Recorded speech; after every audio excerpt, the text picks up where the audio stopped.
Students, welcome back to biology study corner. 8ാം class ബയോളജിയിലെ diversity for sustenance എന്ന ചാപ്റ്ററാണ് നമ്മൾ ഈ വീഡിയോയിൽ ഡിസ്കസ് ചെയ്യുന്നത്. ഡൈവേഴ്സിറ്റി എന്താണെന്ന് എല്ലാവർക്കും അറിയായിരിക്കും അല്ലേ? വൈവിധ്യം.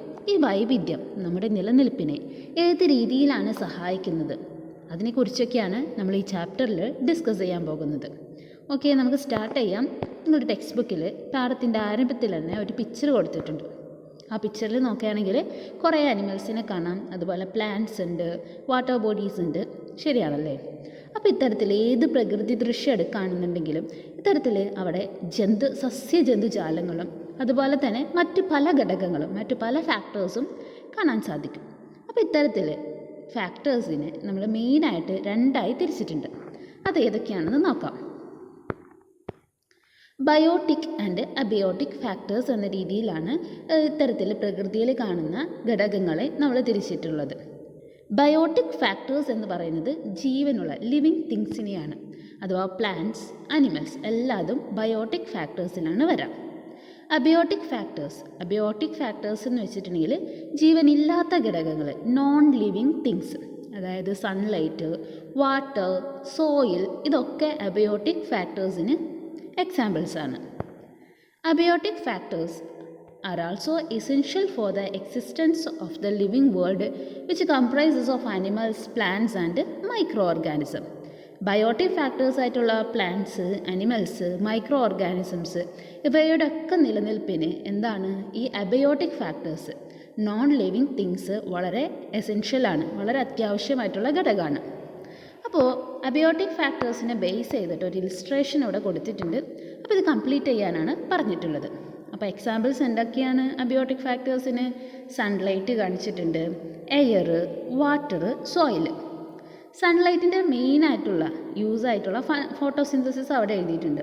ബാക്കി നിങ്ങളോട് കംപ്ലീറ്റ് ചെയ്യാനാണ് പറഞ്ഞിട്ടുള്ളത്. നോക്കാം നമുക്കിതിൻ്റെ ആൻസർ. കണ്ടില്ലേ? സൺലൈറ്റ് ഫോട്ടോസിന്തസിസിനാണ് സഹായിക്കുക. സോയിലാണെങ്കിലോ പ്ലാന്റ്സിനൊക്കെ ന്യൂട്രീഷൻ പ്രൊവൈഡ് ചെയ്യുന്നത് സോയിലിൽ നിന്നാണ്, പ്ലാന്റ് ഗ്രോത്തിന് സഹായിക്കുന്നുണ്ട്. വാട്ടറിൽ പലതരത്തിലുള്ള ഫിസിയോളജിക്കൽ ആക്ടിവിറ്റീസ് നടത്താൻ വേണ്ടിയിട്ട്, ഡ്രിങ്കിങ് പർപ്പസസിനാണ് നമ്മൾ യൂസ് ചെയ്യുന്നത്. ഫിസിയോളജിക്കൽ ആക്ടിവിറ്റീസൊക്കെ നടത്താൻ വേണ്ടിയിട്ട് വാട്ടർ സഹായിക്കും. എയർ ആണെങ്കിലോ നമുക്ക് ബ്രീത്തിങ്ങിന് അഥവാ റെസ്പിറേഷന് വേണ്ടിയിട്ട് എയർ സഹായിക്കും. അപ്പോൾ നിങ്ങൾക്ക് കൃത്യമായൊരു ധാരണയായല്ലോ എന്താണ് ബയോട്ടിക് ഫാക്ടേഴ്സ്, അതിന് എക്സാമ്പിൾ അബയോട്ടിക് ഫാക്ടേഴ്സ് എന്ന് വെച്ചാൽ എന്താണ്, അതിൻ്റെ എക്സാമ്പിളും യൂസസും നമ്മൾ കണ്ടു. ഓക്കെ, പിന്നെ ടെക്സ്റ്റിൽ ബയോസ്ഫിയറിനെ കൊടുത്തിട്ട് പറഞ്ഞിട്ടുണ്ട്. അതായത് biosphere is the part of earth where life exist. It extend to soil, atmosphere and water. അതായത് നമ്മുടെ ഭൂമിയിൽ, നമ്മുടെ എർത്തിൽ ജീവൻ എവിടെയൊക്കെയാണോ, ജീവനുള്ള വസ്തുക്കൾ എവിടെയൊക്കെയാണോ കാണുന്നത്, ആ ഒരു ഭാഗമാണ് ബയോസ്ഫിയർ എന്ന രീതിയിൽ നമ്മൾ കൺസിഡർ ചെയ്യുന്നത്. ജീവൻ നിലനിൽക്കുന്ന ഭാഗമാണ് ബയോസ്ഫിയർ. അപ്പോൾ ഇത് സോയിലിൽ കാണാം, അറ്റ്മോസ്ഫിയറിലുണ്ട്, അതുപോലെ വാട്ടറും, ഇതൊക്കെ ബയോസ്ഫിയറിൻ്റെ പാർട്ടാണ്. ക്ലിയർ ആണല്ലോ? ഓക്കെ, അടുത്ത ടോപ്പിക്ക് സണ്ണിനെ കുറിച്ചിട്ടാണ്. നിങ്ങൾക്കറിയാവുന്ന കാര്യം തന്നെയാണ് ഇവിടെ പറയുന്നത്. Sun is the primary source of energy in the living world. അപ്പോൾ നമ്മളുടെ ഈ ജീവനുള്ള ആ ഒരു ലിവിങ് വേൾഡിന് മെയിനായിട്ടുള്ള എനർജി സോഴ്സ് എന്ന് പറയുന്നത് സണ്ണാണ്.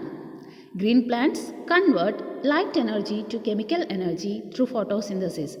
അപ്പോൾ ഗ്രീൻ പ്ലാന്റ്സിലാണ് ഫോട്ടോസിന്തസിസ് നടത്തുന്നത്. അപ്പോൾ ഇവിടെ സൂര്യപ്രകാശം, സൺലൈറ്റ് യൂസ് ചെയ്തിട്ടാണ് നടക്കുന്നതെന്നൊക്കെ നമുക്കറിയാം. അപ്പോൾ ഇവിടെ നടക്കുന്ന എനർജി ചേഞ്ച് എന്ന് വെച്ചത് ലൈറ്റ് എനർജി, സൂര്യനിൽ നിന്ന് വരുന്ന, സണ്ണിൽ നിന്ന് വരുന്ന ലൈറ്റ് എനർജിയെ കെമിക്കൽ എനർജിയാക്കി മാറ്റുകയാണ് ഇവിടെ ചെയ്യുന്നത്. ക്ലിയർ ആണല്ലോ? ഗ്രീൻ പ്ലാന്റ്സിലാണ് ഫോട്ടോസിന്തസിസ് നടക്കുന്നത് എന്ന് പറഞ്ഞു. അപ്പോൾ ഇതിനെ ബേസ് ചെയ്തിട്ട് ലിവിങ് തിങ്സിനെ പ്രൊഡ്യൂസേഴ്സ്, കൺസ്യൂമേഴ്സ് എന്നൊക്കെയാക്കി തിരിച്ചിട്ടുണ്ട്. അതെന്താണെന്ന് നോക്കാം. This energy get transferred to other organisms through food chain. Plants that perform photosynthesis are called producers. അതായത് ഈ എനർജി പ്ലാന്റ്സ് ഫോട്ടോസിന്തസിസ് വഴി കെമിക്കൽ എനർജി ക്രിയേറ്റ് ചെയ്യുന്നുണ്ട്. അപ്പോൾ ഇത് പിന്നെ ഫുഡ് ചെയിൻ വഴിയാണ് ഓരോ ജീവികളിലേക്ക് എത്തപ്പെടുന്നത്. ഇത്തരത്തിൽ ഫോട്ടോസിന്തസിസ് നടക്കുന്നത് കൊണ്ട് തന്നെ പ്രൊഡ്യൂസേഴ്സ് എന്ന് പറയുന്നത് പ്ലാന്റ്സിനെയാണ്, ഗ്രീൻ പ്ലാന്റ്സിനെയാണ്. While organisms that depend on plants directly or indirectly for food are called consumers.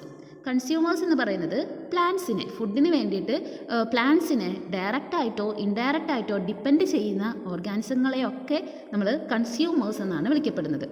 Food create ചെയ്യുന്ന, പ്രൊഡ്യൂസ് ചെയ്യുന്നവരെ പ്രൊഡ്യൂസേഴ്സ്, അഥവാ ഗ്രീൻ പ്ലാന്റ്സ് ആണ് പ്രൊഡ്യൂസേഴ്സ്. ഈ ഗ്രീൻ പ്ലാന്റ്സിനെ ഡിപ്പെൻഡ് ചെയ്ത് ജീവിക്കുന്നവരെ നമ്മൾ കൺസ്യൂമേഴ്സ് എന്ന് പറയുന്നു. അത് ഡയറക്റ്റ് ആവാം, ഇൻഡയറക്റ്റ് ആവാം. Okay, the consumers that directly depend on plants are called primary consumers. ഇപ്പോൾ പുല്ല്, ഗ്രീൻ പ്ലാന്റ്സിനെ ഡയറക്റ്റായിട്ട് ഭക്ഷിച്ച് ജീവിക്കുന്ന ജീവികളെ അവരെ നമ്മൾ പ്രൈമറി കൺസ്യൂമേഴ്സ് എന്ന് പറഞ്ഞ് വിളിക്കുന്നത്. ഹെർബിവോഴ്സ് ഒക്കെ പ്രൈമറി കൺസ്യൂമേഴ്സ് ആയിരിക്കും. Okay, organism that feed on primary consumers are called secondary consumers. അപ്പോൾ ഈ പ്രൈമറി കൺസ്യൂമേഴ്സിനെ ഭക്ഷിച്ച് ജീവിക്കുന്ന ജീവികളുണ്ടായിരിക്കും, കാർണിവോഴ്സ്, മറ്റ് ജീവികളെ ഭക്ഷിച്ച് ജീവിക്കുന്നവർ. ഇവർ ഇൻഡയറക്റ്റ് ആയിട്ടാണ് പ്ലാന്റ്സിനെ ഡിപ്പെൻഡ് ചെയ്യുന്നത്. ഡയറക്റ്റായിട്ട് പ്ലാന്റ്സ് കഴിക്കുന്നില്ല, പക്ഷേ പ്ലാന്റ്സ് ക്രിയേറ്റ് ചെയ്ത എനർജി എന്താണ്, പ്രൈമറി കൺസ്യൂമറിലെത്തിയിട്ട് അവയെ തിന്ന് ജീവിക്കുന്നത്. ഇവരെയാണ് സെക്കൻഡറി കൺസ്യൂമേഴ്സ് എന്ന് വിളിക്കുന്നത്. Organism that feed on secondary consumers are called tertiary consumers. ഈ സെക്കൻഡറി കൺസ്യൂമേഴ്സിനെ കഴിച്ച് ജീവിക്കുന്നവരാണ് ടെർഷറി കൺസ്യൂമേഴ്സ് എന്ന് വിളിക്കുന്നത്. നമുക്കൊരു ഫുഡ് ചെയിൻ ഒക്കെ പരിശോധിക്കുമ്പോൾ ഇത് കറക്റ്റായിട്ട് മനസ്സിലാവും. ഓക്കെ, പ്രൊഡ്യൂസേഴ്സ് എന്താണെന്ന് കണ്ടു, കൺസ്യൂമേഴ്സ് എന്താണെന്ന് കണ്ടു. കൺസ്യൂമേഴ്സിൽ 3 ലെവലുണ്ട്: primary, secondary and tertiary consumers. Clear ആണല്ലോ? ഓക്കെ,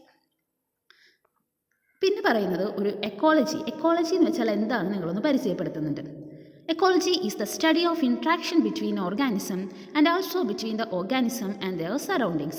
അപ്പോൾ ഒരു ജീവി അതിൻ്റെ മറ്റ് ജീവികളുമായിട്ടുള്ള ബന്ധവും അതുപോലെ തന്നെ അതിൻ്റെ ചുറ്റുപാടുമായിട്ടുള്ള ഒരു ഇൻട്രാക്ഷനെ കുറിച്ചിട്ടുള്ള പഠിക്കുന്ന ഒരു മേഖലയാണ് എക്കോളജി എന്ന് പറയുന്നത്. This branch of study include different type of ecosystem, interaction between organism, environment, protection, etc. ഈ സ്റ്റഡിയിൽ ഈ ടോപ്പിക്സ് ഒക്കെ ഇൻക്ലൂഡ് ചെയ്യുന്നുണ്ട് ഈ ഒരു ബ്രാഞ്ചിൽ. Okay,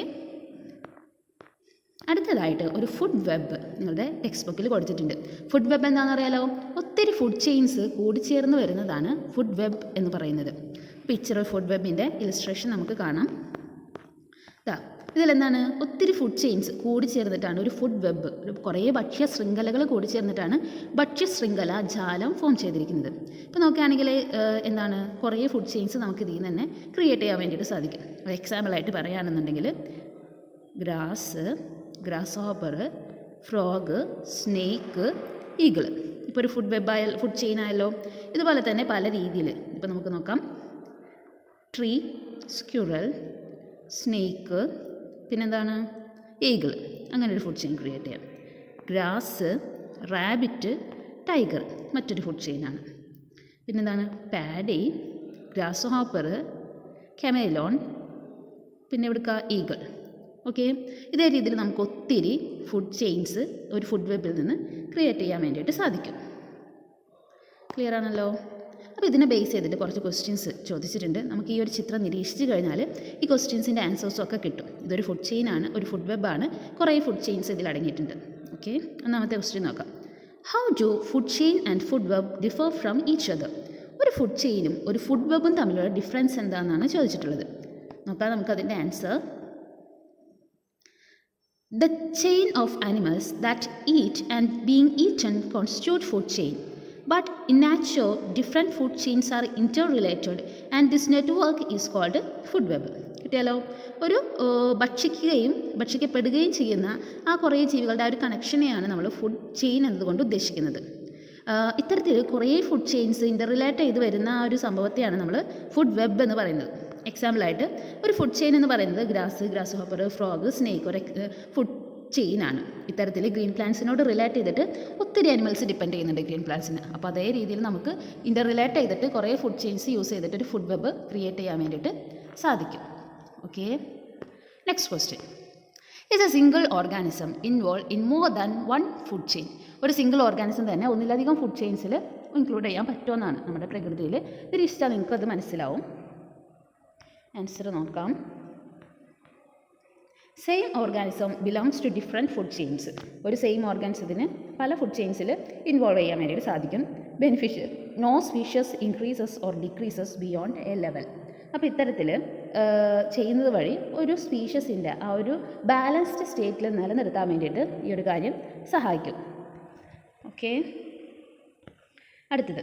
is the possibility of an organism becoming food to more than one organism helpful to the existence of the food chain? Why? ചോദിച്ചിരിക്കുന്നത് possibility ഉണ്ടോ എന്നാണ്. എന്തിനു വേണ്ടിയിട്ട്? Of an organism becoming food to more than one organism helpful to the existence of the food chain. Why? Answer നോക്കാം. If a particular species increases its number, the animals that form its food get destroyed. It causes food scarcity and thus they themselves destroyed. ഇത് പറയുന്നത് ഇതിനൊരു possibility ഉണ്ട്. കാരണം എന്ന് വെച്ചിട്ടുണ്ടെങ്കിൽ ഒരു balanced സ്റ്റേറ്റിൽ നമ്മുടെ പ്രകൃതിയിൽ എല്ലാം അത് നിലനിർത്തി പോകുന്നുണ്ടെങ്കിൽ ഈ ഒരു ഫുഡ് ചെയിൻ വളരെ എസെൻഷ്യൽ ആയിട്ടുള്ളൊരു കാര്യമാണ്. അപ്പോൾ ഒരു അനിമലിൻ്റെ നമ്പർ ഭയങ്കരമായിട്ട് ഇൻക്രീസ് ചെയ്തിട്ടുണ്ടെങ്കിൽ അപ്പോൾ അതിന് ഫുഡ് സ്കേഴ്സിറ്റി, ഭക്ഷ്യ ദൗർലഭ്യം നേരിടാനുള്ള ചാൻസ് ഉണ്ട്. അതുമാത്രമല്ല ഇതുകൊണ്ട് തന്നെ മറ്റ് ജീവികൾ, അതായത് ഇത് ഭക്ഷിക്കുന്ന ജീവികളുടെ എണ്ണം കുറയാൻ വേണ്ടിയിട്ടും ചാൻസ് ഉണ്ട്. Okay. How does the variation in the number of a particular organism in the food chain affect the existence of other organism? നമ്മളിപ്പോൾ ഡിസ്കസ് ചെയ്ത കാര്യം തന്നെയാണ് ഇവിടെ വരുന്നത്. How does the variation in the number of particular organism in the food chain affect the existence of other organism? The number of an organism decreases, it adversely affects the existence of another group that depend them for their food. The increases and decrease in the number of organisms adversely affect the equilibrium of environment. അപ്പോൾ ഒരു ജീവിയുടെ number increase ചെയ്യുകയോ decrease ചെയ്യുകയോ ചെയ്യുന്നുണ്ടെങ്കിൽ നമ്മുടെ ആ ഒരു എൻവയോൺമെൻറ്റിൻ്റെ ഒരു ബാലൻസ്ഡ് കണ്ടീഷൻ, ഇക്വിലിബ്രിയം, അവിടെ ഒരു സന്തുലനാവസ്ഥ നഷ്ടപ്പെടാനുള്ള ചാൻസ് ഉണ്ട് എന്നാണ് പറയുന്നത്. ക്ലിയർ ആയോ? ഓക്കെ. അപ്പം നമ്മൾ ഇൻഡിക്കേറ്റേഴ്സിൽ കൊടുത്തിട്ടുള്ള 4 ക്വസ്റ്റ്യൻസിൻ്റെ ആൻസേഴ്സും കണ്ടുപിടിച്ചു കഴിഞ്ഞു. ഫുഡ് ചെയിനും ഫുഡ് വെബും തമ്മിലുള്ള ഡിഫറൻസ് മനസ്സിലാക്കി. ഒരു organism more than one food ചെയിനിൽ എക്സിസ്റ്റ് ചെയ്യുമോ എന്നുള്ളൊരു ക്വസ്റ്റ്യൻ ആൻസർ കണ്ടെത്തി. പിന്നെ ഇത്തരത്തിലുള്ള പോസിബിലിറ്റീസിനെ കുറിച്ച് ഡിസ്കസ് ചെയ്തു. ഒരു ഓർഗാനിസത്തിൻ്റെ നമ്പറിൽ ചേഞ്ച് ഉണ്ടായാൽ അത് ഏത് രീതിയിലാണ് എഫക്റ്റ് ചെയ്യുകയെന്നും മനസ്സിലാക്കി. ഓക്കെ. അടുത്ത ഭാഗം നോക്കാം. Trophic level. ട്രോഫിക് ലെവൽ എന്താണെന്നാണ് നമ്മൾ പഠിക്കാൻ പോകുന്നത്. എന്താണ് ട്രോഫിക് ലെവൽ നോക്കാം. The term indicate the position of organism in the food chain. Since the food chain start with plants, they represent the first trophic level. അപ്പോൾ ട്രോഫിക് ലെവൽ എന്ന് വെച്ചിട്ടുണ്ടെങ്കിൽ ഒരു ഫുഡ് ചെയിനിൽ ഓർഗാനിസത്തിൻ്റെ പൊസിഷനാണ്. ഇപ്പോൾ ഒരു ഫുഡ് ചെയിൻ എടുക്കുകയാണെന്നുണ്ടെങ്കിൽ അതിൽ ആദ്യം എഴുതുന്നവരായിരിക്കും ഫസ്റ്റ് ട്രോഫിക് ലെവലായിട്ട് കൺസിഡർ ചെയ്യുന്നത്. ഫസ്റ്റ് വരുന്നത് മിക്കവാറും ഫോട്ടോസിന്തസിസ് നടത്തുന്ന പ്ലാന്റ്സ് ആയിരിക്കും. Herbivores that derive food directly from plants are including second trophic level. അപ്പോൾ പ്ലാന്റ്സിനെ ഫുഡിന് വേണ്ടിയിട്ട് ഡയറക്റ്റായിട്ട് ഡിപ്പെൻഡ് ചെയ്യുന്ന ഹെർബിവോസ് ആയിരിക്കും സെക്കൻഡ് ട്രോഫിക് ലെവലിൽ വരാം. Carnivores that depend on herbivores for food their including third trophic level. ഇത്തരത്തിൽ ഹെർബിവോസിനെ ഫുഡായിട്ട് യൂസ് ചെയ്യുന്ന കാർണിവോസ് ആയിരിക്കും തേർഡ് ട്രോഫിക് ലെവലിൽ വരാം. Predators that prey on carnivores represent the fourth trophic level. ഈ കാർണിവോസിനെ തന്നെ പിടിച്ച് ഭക്ഷിക്കുന്ന മറ്റ് ജീവികളുണ്ടായിരിക്കും. അവയാണ് ഫോർത്ത് ട്രോഫിക് ലെവലിൽ വരാം. As the food web turns increasingly complex, the same organism may represent different trophic level. നമ്മൾ നേരത്തെ കണ്ടു, ഒരു ഫുഡ് ചെയിൻ തന്നെ ഇൻ്റർറിലേറ്റ് ചെയ്തിട്ട് വരുമ്പോൾ ഒരു ഓർഗാനിസം തന്നെ പല ട്രോഫിക് ലെവലിൽ കാണാനുള്ള ചാൻസ് ഉണ്ട്. നമ്മൾ എക്സാമ്പിളിലൂടെ കണ്ടതാണ്. ഇപ്പോൾ ഈഗിളിൻ്റെ കേസിൽ തന്നെ ചിലതിൽ തേർഡ് ട്രോഫിക് ലെവലിൽ വരാനുള്ള ചാൻസ് ഉണ്ട്. ഇപ്പോൾ ഈ ഒരു എക്സാമ്പിൾ എടുക്കാം. Grass, rabbit, eagle. ഇതിൽ തേർഡ് ട്രോഫിക് ലെവലിലാണ് ഈഗിൾ വരുന്നത്. ശരിയല്ലേ? അതേസമയം തന്നെ ഗ്രാസ് ഹോപ്പർ, ഫ്രോഗ്, ഈഗിള് ഇതിൽ ഫോർത്തിലായിരിക്കും ഈഗിൾ വരുന്നത്. ഓക്കെ. അപ്പോൾ ട്രോഫിക് ലെവൽ മനസ്സിലായല്ലോ. എപ്പോഴും ഫസ്റ്റ് ട്രോഫിക് ലെവലിൽ പ്ലാന്റ്സ് ആയിരിക്കും, ഹെർബിവോസ് സെക്കൻഡ്, കാർണിവോസ് തേർഡ്. പിന്നെ ഈ കാർണിവോസിനെ ഡിപ്പെൻഡ് ചെയ്ത് ജീവിക്കുന്നവരുണ്ടെങ്കിൽ അവരൊക്കെ ആയിരിക്കും എന്താണ് ഫോർത്ത് ട്രോഫിക് ലെവലിലൊക്കെ വരുന്നത്. അപ്പോൾ ഇതിനെ ബേസ് ചെയ്തിട്ട് ഈ പിക്ചറിൽ കാണിച്ചിട്ടുള്ള ഫുഡ് ചെയിൻസ് എഴുതിയതിനെ ബേസ് ചെയ്തിട്ട് നിങ്ങളോട് ഓരോന്നിലും വരുന്ന ജീവികളെ ഏതൊക്കെയാണ് വേരിയസ് ട്രോഫിക് ലെവലിൽ വരുന്ന ജീവികൾ ടാബ്ലേറ്റ് ചെയ്യാൻ പറഞ്ഞിട്ടുണ്ട്. ഒന്നാമത്തെ പ്രൊഡ്യൂസേഴ്സിനെ കുറിച്ചിട്ട് അവർ എഴുതിയിട്ടുണ്ട്. ഫസ്റ്റ് ട്രോഫിക് ലെവലിൽ പ്രൊഡ്യൂസേഴ്സാണ് വരിക. ഇത് പ്ലാന്റ്സ് ആയിരിക്കും. പാഡി, ഗ്രാസ് ഒക്കെ ഇതിന് എക്സാമ്പിളാണ്. ഇനി സെക്കൻഡ് ട്രോഫിക് ലെവലിൽ എന്താണ് വരാമെന്ന് നോക്കാം.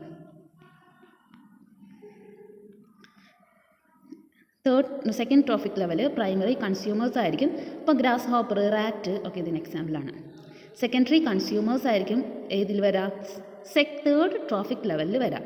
സെക്കൻഡറി കൺസ്യൂമേഴ്സ് ആയിട്ടുള്ള ഫ്രോഗ്, സ്നേക്ക് ഒക്കെ.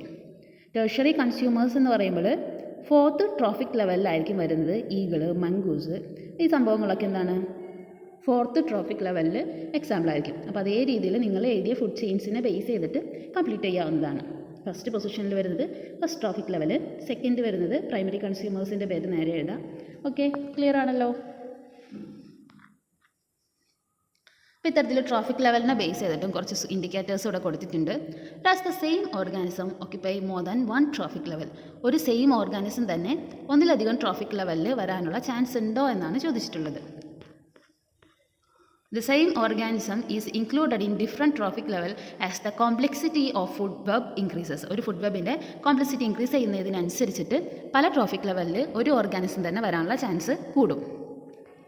ഓക്കെ, അടുത്തത്, is there any possibility of fifth trophic level? Fifth trophic ലെവലിനുള്ള ചാൻസ് ഉണ്ടോ എന്നാണ്, എന്തെങ്കിലും പോസിബിലിറ്റി ഉണ്ടോ എന്നാണ് ചോദിച്ചിട്ടുള്ളത്.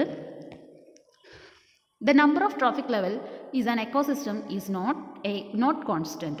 Even though the nature of food chains are not too long, this is to reduce the loss of energy during transmission. പറയുന്നത് പ്രകൃതിയിൽ കാണുന്ന ഫുഡ് ചെയിൻസിൻ്റെ നമ്പറൊന്നും ട്രോഫിക് ലെവലിലൊന്നും കോൺസ്റ്റൻ്റ് അല്ല. അപ്പോൾ nature of the food chains are not too long. സാധാരണ രീതിയിൽ ഫുഡ് ചെയിൻസ് ഭയങ്കര ലെങ്ത് ഉള്ളതായി മാറാൻ ചാൻസ് ഇല്ല. This to reduce the loss of energy during transmission. അതിന് കാരണം എന്ന് പറയുന്നത് ഈ എനർജി ഇപ്പോൾ പ്ലാന്റ്സ് പ്രൊഡ്യൂസ് ചെയ്യുന്ന എനർജി ആദ്യം ഹെർബിവോഴ്സിലെത്തും, അവ യൂസ് ചെയ്യും, അതിൽ നിന്ന് കാർണിവോഴ്സിലെത്തും. അപ്പോൾ കുറേ ട്രോഫിക് ലെവൽസ് ഉണ്ടെങ്കിൽ അവർക്ക് കിട്ടുന്ന എനർജി കുറയാനുള്ള ചാൻസ് ഉണ്ട്. അപ്പോൾ എനർജിയുടെ ട്രാൻസ്മിഷൻ കുറയുന്നത് കൊണ്ട് തന്നെ ലോസ് ഓഫ് എനർജി ഉണ്ടാകുന്നത് കൊണ്ട് തന്നെ വളരെ ലെങ്ത് ഉള്ള ട്രോഫിക് ലെവൽസ് അല്ലെങ്കിൽ ഫുഡ് ചെയിൻസ് ഒന്നും എന്താണ് പ്രകൃതിയിൽ രൂപപ്പെടാൻ ചാൻസ് ഇല്ല. എങ്കിലും ഇത് കോൺസ്റ്റൻ്റ് ആണെന്നൊന്നും പറയാനും പറ്റില്ല. വേണമെങ്കിൽ ഫിഫ്ത്ത് ട്രോഫിക് ലെവലും ഉണ്ടാവാം. ഓക്കെ, അടുത്ത ചോദ്യം, how does the elimination of organism from the higher trophic level affect the ecosystem? അപ്പോൾ how does the elimination of organism from the higher trophic level affect the ecosystem? നമുക്ക് answer നോക്കാം.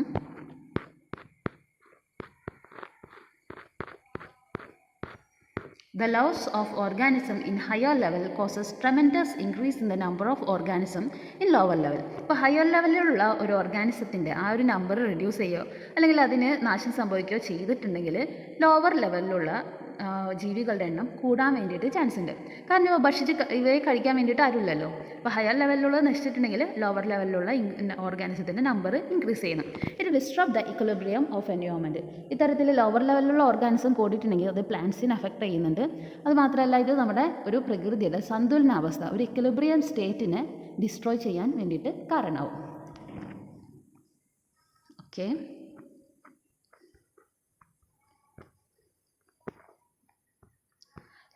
examine the food chains taken from the illustration 13.2. Find out the trophic level.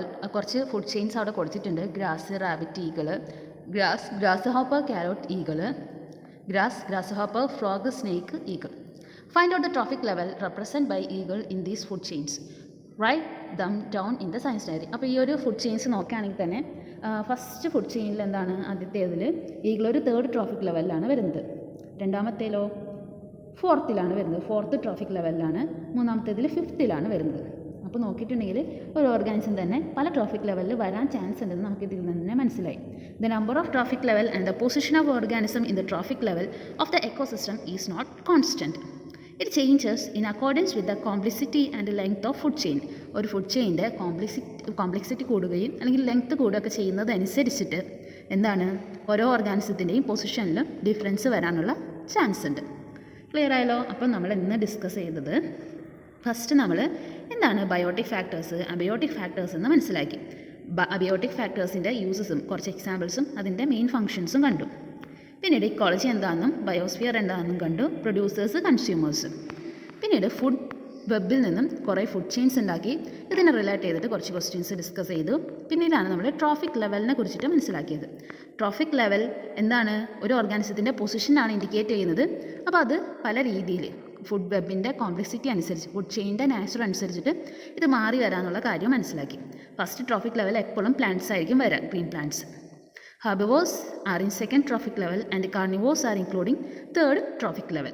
Okay, അപ്പോൾ അതിനനുസരിച്ചിട്ട് ഈ ടേബിളും complete ചെയ്യാൻ വേണ്ടിയിട്ട് സാധിക്കും.